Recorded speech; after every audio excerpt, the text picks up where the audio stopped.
Twickenham has become quite the fortress for England in the RBS Six Nations. Having won 11 successive championship matches at the London venue, a win in this one would equal their best ever run dating back almost a century. Eddie Jones' men looking to win back-to-back titles for the first time since 2001. France went into the championship for the second time under coach Guy Novez, looking to end a run of 5 bottom half of the table finishes. And it was the visitors who took an early lead courtesy of the boot of Camille Lopez.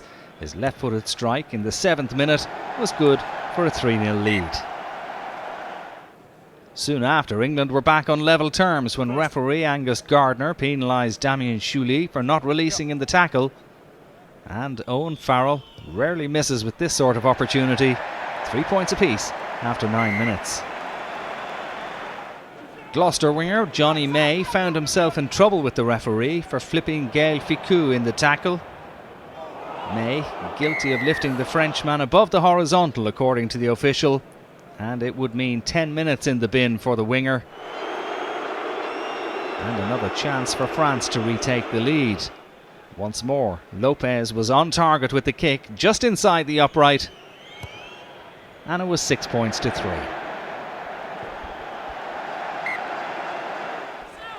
Midway through the first half, France extended that lead to 9-3 when Maro Itoje was penalised for a high tackle on Louis Picamol.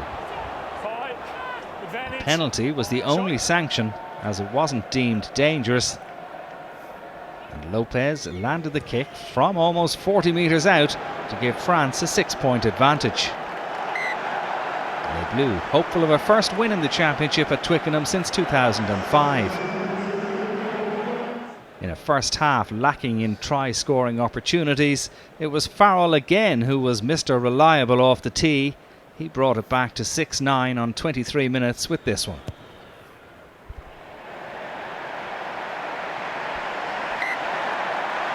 Then just before half-time, there was another penalty to round off the scoring in the first half and bring the sides level 9 points apiece. And this time it was Elliot Daly from just inside the French half with a huge kick to leave it all square at the interval. It was tight and tense, but not the free-flowing game everyone was hoping for. Into the second half, the home crowd were off their feet when Farrell broke from midfield and found Elliot Daly in space. It took a wonderful try-saving tackle from Nakaitaci to prevent the first try of the match. It was a close call. The TMO confirmed that Daly's foot was out and the French line survived. Catch called. No try. However, England edged in front for the first time in the game 15 minutes after the break when Farrell put his third penalty of the game over, 12-9 in favour of the men in white. When these sides met at Twickenham 2 years ago, there were 12 tries in the match. This was a much different affair, but the first 5-pointer did come after an hour and it was a well-worked score. Quick ball from Vahamahina to Kevin Gourdin, and he fed substitute Rabah Slimani, who was there in support.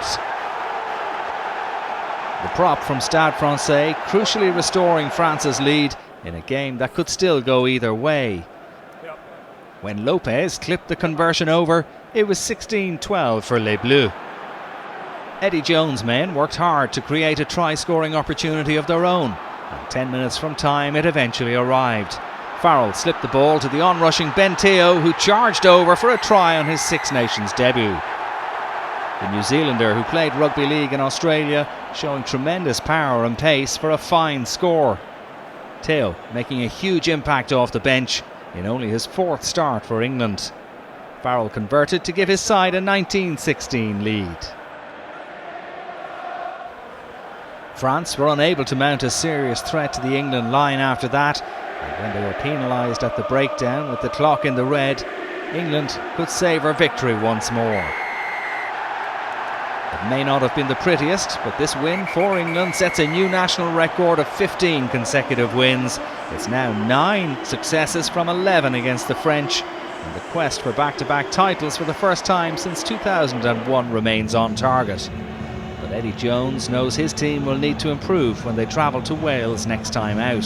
For France, after narrow defeats to Australia and New Zealand in November, It's another case of so close but so far. They host Scotland in Paris next. Final score at Twickenham, England 19, France 16.